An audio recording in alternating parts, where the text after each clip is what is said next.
अस्सलाम वालेकुम दोस्तों, मेरा नाम है अली उमर साथ में शिकदार और आप देख रहे हैं इस वक्त क्रिकेट लवर अली शो, क्योंकि इसको देखना है तो बनता है। दोस्तों आप लोग से बात करने जा रहे हैं, हमारे पास टॉप स्टोरीज जो निकल कर सामने आ रही हैं। नंबर 1 पे आज आप लोगों से बात करेंगे कि मिसबाह एक बार फिर से बनने जा रहे हैं कैप्टन। कहां पर बनेंगे मिसबाह कैप्टन, कहां पर संभालेंगे कप्तानी की भाग दौड़, वो आप लोग बताएंगे।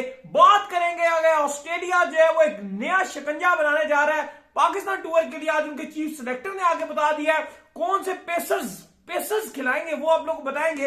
बात करेंगे इसके बाद कि शाहीन का स्टेटमेंट आया बाबर आजम को लेकर, वो क्या स्टोरी है वो आप लोग शेयर करेंगे। यूनुस खान बनने जा रहे हैं एक बार फिर से कोच, कब और कहां पर वो भी आप लोग को बताएंगे। बात करेंगे इसके बाद कि राशिद खान का बड़ा स्टेटमेंट आया शाहिद खान अफरीदी को लेकर, क्या कहना है उनका वो आप लोग को बताएंगे।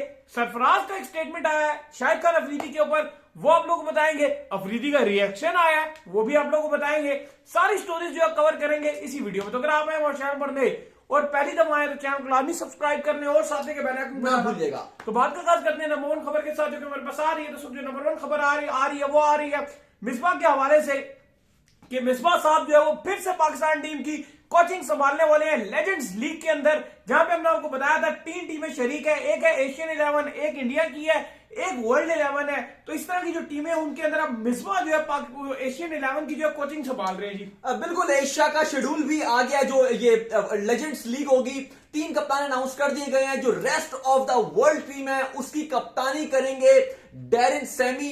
इसके अलावा जो एशिया की टीम है उसकी कप्तानी करेंगे मिसबाउल हक, जबकि इंडियन महाराजास की कप्तानी करेंगे वीरेंद्र सहवाग, जबकि मोहम्मद कैफ उनके वाइस कप्तान होंगे।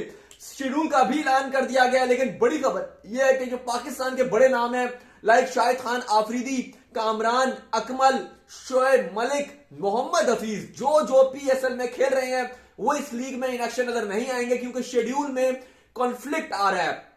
शेड्यूल आ गया 20 तारीख से शुरू हो रहा है, लेकिन आपको पता है ये ओमान में होगी, ये लेजेंड्स लीग है। लेकिन मसला ये आ रहा है अगर पाकिस्तानी खिलाड़ियों को वापस कराची आना पड़ेगा, फिर बायसू के बबल वगैरह भी है, जिस वजह से ये उसमें शिरकत नहीं कर सकेंगे।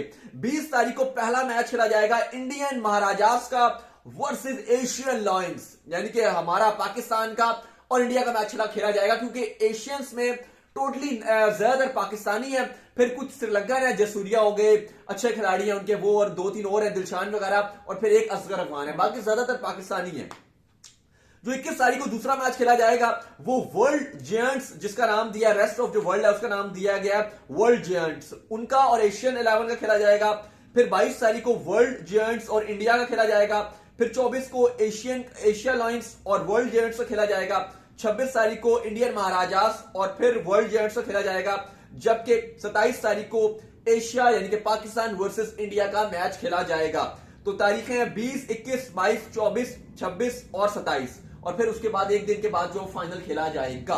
तो ये जो है शेड्यूल है जी एशियन 11 का, जिसमें जो आपको एशियन 11 और इंडिया की टीम होगी, वर्ल्ड 11 होगी, वो आपको आपस में इन एक्शन दिखेंगी। तो देखते हैं कि कौन जो है वो इस हवाले से बाजी लेकर जाता है। इसके बाद जो खबर आ रही है जी हमारे पास, वो खबर आ रही है कि जो ऑस्ट्रेलियन टीम के चीफ सेलेक्टर है, अब उनका जो स्टेटमेंट निकलकर सामने है जिसमें उन्होंने कहा है कि हमें पाकिस्तान के हवाले से इतनी ज्यादा इंफॉर्मेशन नहीं है अभी तक, जो पिचेस वहां पर मौजूद है कि किस किस्म की वहां पिचेस हमें देखने को मिलेंगी, लेकिन जो अभी तक हमारे पास जो इंफॉर्मेशन मौजूद है उसके मुताबिक जो पाकिस्तान ने बनाई होंगी वो फास्ट बॉलिंग को सपोर्ट करने वाली पिचेस होंगी, क्योंकि पाकिस्तान जो है फास्ट बॉलर्स की जन्नत माना जाता है, यानी कि फास्ट बॉलर्स जो है वो हैवी कैटेगरी में जो है पाकिस्तान में मौजूद है। तो अब जो है कुछ खबरें अंदर की ये आ रही हैं कि जो ऑस्ट्रेलिया है वो अपना मेन जो है फास्ट बॉलिंग अटैक पर गौर करने की कोशिश कर रहा है कि ज्यादा से ज्यादा पेसर सिलेक्ट करके पाकिस्तान भेजे जाए।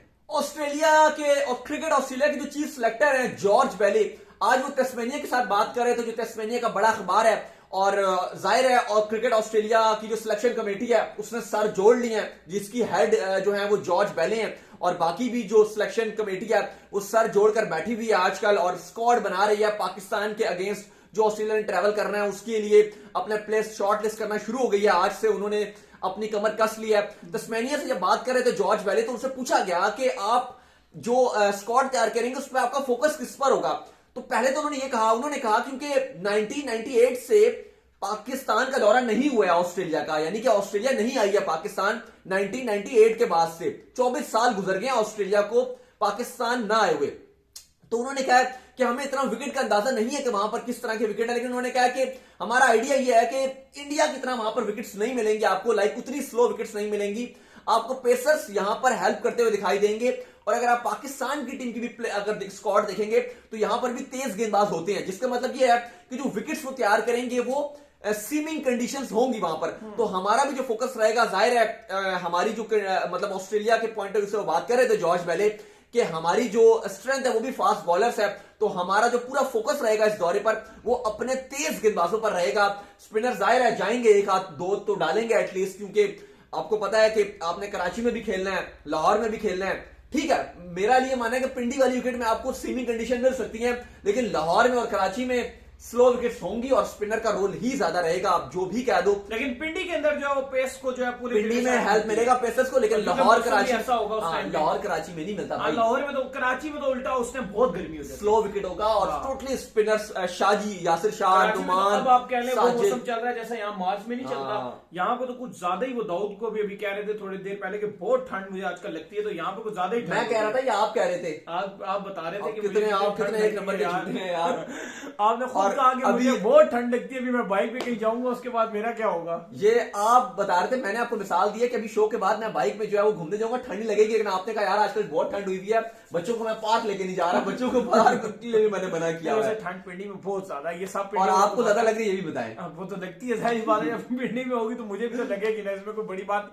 और चले इसके बाद सुई गैस वाले जो यहाँ पे गैस नहीं देते हैं, चले अभी इसके बाद खत्म होती है, अभी थोड़ा ठंड खत्म हो तो मैच भी हमने रखना है, मैच भी खेलेंगे, क्योंकि आपको पता है ठंड की वजह से और मौसम बारिश वाला हुआ है, आज भी इतनी स्मोक हुई थी, तो क्रिकेट को भी हम एक्शन बड़ा मिस कर रहे हैं, तो अपना भी कोई मैच वाला रखेंगे स्टूडियो के बाहर ही, यहाँ ग्राउंड है वहीं पर रख लेंगे, या फिर कहीं दोनों टीमें डाल के जो मैच रख लेंगे, आपकी अलग टीम और मेरी अलग टीम। फिर आपको पता है जीतना मैंने ही, आप फजूल मैच खेलेंगे, एंड में आपको शिकस्त का जो है सामना करना पड़ेगा, लेकिन ऐसी कोई बात याद है कि भरपूर रगड़ के मारूंगा। आपको याद है कि हमारा एक बड़ा ताकतवर मैच था आपको, जिसमें आप शेरवारी हार गए थे। मैं फिर वीडियोस बनवा लूंगा आपको, मैं कितनी तेज गेंदे डालता हूँ, फिर आप भी शेरवारी को याद वीडियोस बना के आपको तेज गोले की तरह मेरी गेंद है, गोला, फिर गोले की तरह बॉल बाउंड्री में भी जाएगी। ना करें वो तो फिर आप अपने उस्ताद की तरह बल्ला घुमा दिया है, बस ना करें, छोड़े ना।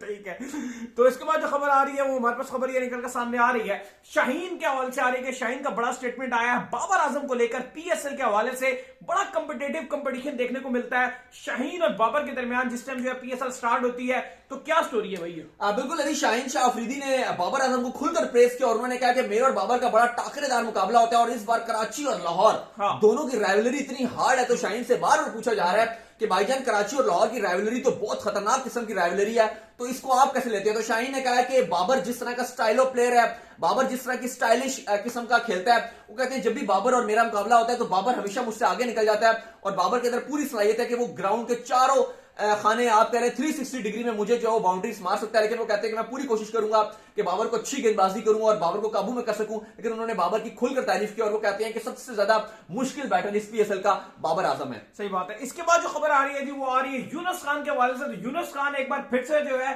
वो कोचिंग के फराइज सर अंजाम देने जा रहे हैं, लेकिन इस बार ये पाकिस्तान की कोचिंग नहीं संभालेंगे, बल्कि यॉर्कशायर जो कि काउंटी है उसके साथ ये काम करते हुए आपको नजर आएंगे। अब तक सोर्सेज यही कोट कर रहे हैं। बिल्कुल अली, यॉर्कशायर जो है इंग्लिश काउंटी की टीम वो बड़ा इंटरेस्ट शो कर रही है यूनुस खान के लिए, और कुछ अंदर की खबरें आ रही हैं कि यूनुस खान के साथ बड़े होकर राब्ते हुए और उन्होंने बड़ी हैवी डील यूनुस खान को ऑफर किया कि आप हमारे कोचिंग स्टाफ में आ जाएं। अभी ये कंफर्म नहीं है कि यॉर्कशायर उनको अपना हेड कोच के लिए उनके से राब्ता किया है या असिस्टेंट कोच के लिए या बैटिंग कोच के लिए, लेकिन कुछ खबरें ये कह रही हैं कि बैटिंग कंसल्टेंट वो बन सकते हैं यॉर्कशायर के। तो बैटिंग कंसल्टेंट के लिए उनको ऑफर की गई है, 2 साल का उनको कॉन्ट्रैक्ट की ऑफर की गई है। देखते हैं कि क्या हिसाब किताब बनता है, लेकिन यूनुस खान हो सकता है कि वो इसको एग्री कर जाए और वो इंग्लैंड चले जाए 2 साल के लिए। यॉर्कशायर की वो कोचिंग करेंगे जिसमें वो तीनों फॉर्मेट में उनके साथ रहेंगे, चाहे वो उनका T20 ब्लास्ट हो, इंग्लिश काउंटी जो उनकी क्रिकेट है वो, और इवन ओडीआई में भी उनके साथ ही रहेंगे। इसके बाद जो स्टेटमेंट आ रहा है जी हमारे पास वो आ रहा है शाहिद खान अफरीदी के हवाले से। राशिद खान का बड़ा स्टेटमेंट निकलकर सामने आया जिसमें वो राशिद खान के साथ बैठे हुए थे। तो राशिद खान ने कहा कि शाहिद खान अफरीदी के साथ खेलना मेरे लिए बहुत बड़ी एजाज की बात है, मेरी जिंदगी का खूबसूरत तरीन लम्हा था जब मैंने शाहिद खान अफरीदी के साथ इनका आखिरी मैच खेला था। आपको याद होगा कि आईसीसी ने जो इनको आखिरी मैच खिलवाया था यूके के अंदर, वो लॉर्ड्स मैच लॉर्ड्स के अंदर वो मैच खेला गया था, लॉर्ड्स ग्राउंड के अंदर। तो बड़ा खूबसूरत कह रहे हैं वो लम्हा था, और मेरे लिए बड़ी एजाज की बात है, मैंने शाहिद खान अफरीदी के साथ क्रिकेट खेली है, और वो कहते हैं कि मेरे आइडियल भी है। जिस तरह तेज बॉल डालते थे, मैं शुरू से ही बड़ी कोशिश करता था कि मैं इस तरह तेज बॉल डाल सकूं। नहीं, बिल्कुल, हमेशा से ये जब से ये राशिद खान आए हैं, हमेशा ही बात करते हैं कि मैं शाहिद खान अफरीदी को फॉलो करता हूं, जितने भी लेग स्पिनर है, क्योंकि वो कहते हैं कि शाहिद अफरीदी तेज बॉल डालते हैं। तो हमेशा से मैं देखकर इनको फॉलो करता था। इवन अगर वो कहते थे, अगर आप देखें तो शेन वॉर्न है, मतलब बहुत लेजेंडरी लेग स्पिनर है, ये बाकी भी बहुत ज्यादा आपको नजर आते हैं, मुशी हैं, अब्दुल कादिर हैं, बहुत नजर आते हैं आपको। लेकिन वो कहते हैं कि मैं अफरीदी को इसलिए फॉलो करता था, बचपन से मैं इनको देख रहा होता था और मैं इनको फॉलो करता था क्योंकि ये तेज गेंद डालते हैं। और फिर उन्होंने कहा है कि वो मेरा ख्वाब उस दिन पूरा हुआ है जब लॉर्ड्स में अफरीदी का वो फेयरवेल मैच था, जब अफरीदी को कप्तान बना दिया था आईसीसी ने, और वो उन्होंने अपना आखिरी इंटरनेशनल मैच खेला था। हाँ, वो पाकिस्तान की तरफ से नहीं था, लेकिन आईसीसी की जो वर्ल्ड 11 थी उसका मैच था अगेंस्ट वेस्ट इंडीज, जो चैरिटी मैच था। तो वो कहते हैं वहां पर मैंने अफरीदी के अंडर खेला था और बड़ा उन्होंने अफरीदी को खुलकर प्रेस किया। और हमने देखा है कि हमेशा ही राशिद खान से जब भी पूछा गया कि आपका आइडियल कौन है, तो उन्होंने कहा शायद अफरीदी, जैसी वो बॉलिंग करते हैं, जैसी वो बैटिंग करते हैं, और जिस तरह की उनकी पर्सनैलिटी है, मैं बिल्कुल वैसे ही बनना चाहता हूं। सही बात है। इसके बाद जो खबर आ रही है जी, वो आ रही है सरफराज के हवाले से। तो सरफराज का जो स्टेटमेंट निकल कर आया शाहिद खान अफरीदी के हवाले से, उनसे आज पूछा गया कि आप जो शाहिद खान अफरीदी को किन मैचेस में खिलाएंगे और किन में आप शाहिद खान अफरीदी को रेस्ट देंगे। तो इस पे सरफराज का क्या बयान आया जी? सरफराज ने कहा ये तो अफरीदी की मर्जी है कि वो जो खेलना चाहे वो खेल सकते हैं, हमको कोई रोक नहीं सकता। लेकिन उन्होंने कहा कि वैसे जो इंपॉर्टेंट मैचेस हैं हम उनमें तो अफरीदी को जरूर खिलाएंगे। तो सवाल किया कि अगर फाइनल में पहुंच गए, तो उन्होंने कहा ऑब्वियसली शायद भाई बड़े मैच के प्लेयर हैं और शायद अफरीदी फाइनल जैसे मैच में तो वो लाजमी खेलेंगे। तो उन्होंने कहा कि, और साथ उन्होंने ये भी कहा कि अगर हम जीत गए, तो अफरीदी ने कहा हुआ है कि उनका आखिरी पीएसएल है, लेकिन अगर हम जीत गए तो हम जबरदस्ती उनको अगला भी खिलाएंगे। हाँ, तो इसके एक और भी बड़ा सवाल चल रहा था, लाला से पूछा जा रहा था लगातार कि जो सरफराज बड़ा गुस्सा करते हैं, तो आप इसके ऊपर कैसा रिएक्शन देंगे। तो लाला ने कहा कि मैं ग्राउंड में तो कोई रिएक्शन नहीं करूंगा, लेकिन मैं ड्रेसिंग रूम में जाके ना सरफराज का रिएक्शन जरूर दूंगा, लेकिन वो मेरे वन ऑफ द फेवरेट कप्तान भी है। और इसके अलावा अगर आप देखो तो सरफराज कभी अफरीदी पर तो कभी चला सकते भी ना उन्होंने कभी चलाया है। वो उनसे ये बात पूछा जाता है कि जब बाकियों पर चला रहे होंगे तो आप कैसे डील करेंगे, क्योंकि हमने देखा है अली, और इवन सरफराज ने भी यही बताया भी है कि जब मैंने अपना 8 में आया था पाकिस्तान टीम में, तो कहते हैं कि उस टाइम भी मैं अफरीदी के अंडर ही आया था और अफरीदी उस टाइम भी बड़ा मुझे सपोर्ट करते थे, और अफरीदी ने हमेशा ही मुझे बड़ा सपोर्ट किया है और हमेशा मैं अफरीदी के अंडर खेलता रहूं।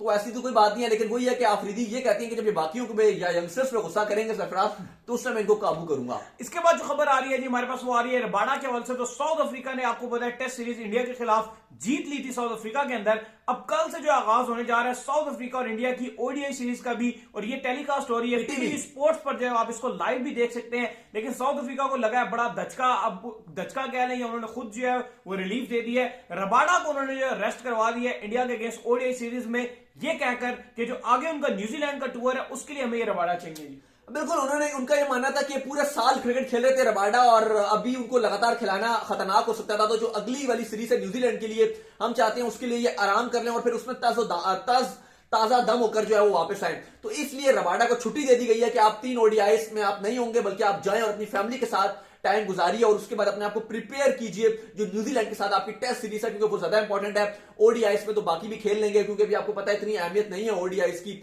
तो इसलिए अब रबाडा बाहर हो गए हैं। इवन वो स्क्वाड में थे, जो साउथ अफ्रीका का स्क्वाड अनाउंस हुआ था। लेकिन ये सीरीज बड़ी मजेदार होने वाली है, 3 ओडीआईस की सीरीज है। विराट कोहली का भी ये बड़ा फेवरेट फॉर्मेट है। काफी लोग कह रहे हैं कि विराट कोहली भी इसमें अच्छा करेंगे, क्योंकि केएल राहुल कप्तानी करेंगे और अब विराट काफी टाइम के बाद ऐसा प्लेयर इन एक्शन में दिखाई देंगे, बल्कि वो कप्तान नहीं होंगे। तो उम्मीद करते हैं कि आज का हमारा शो आपको आएगा। नया एपिसोड वीडियो को लाइक कीजिए, हमारे चैनल को सब्सक्राइब कीजिए, साथ लगे बेल आइकन को भी बजाइए और इन्हें इंस्टाग्राम पे फॉलो कीजिए। इंस्टाग्राम में मुझे फॉलो कर लीजिए, और मैं मौजूद हूं दाऊद क्रिकेट के नेम से। अगर आपको कुछ सवाल हो तो भेजिएगा, को भी फॉलो कर लीजिए। मुझे फॉलो कीजिए, मैं लवली ऑफिशियल के नाम से, लिंक डिस्क्रिप्शन में जाइए, फॉलो कीजिए। Good night, sleep tight.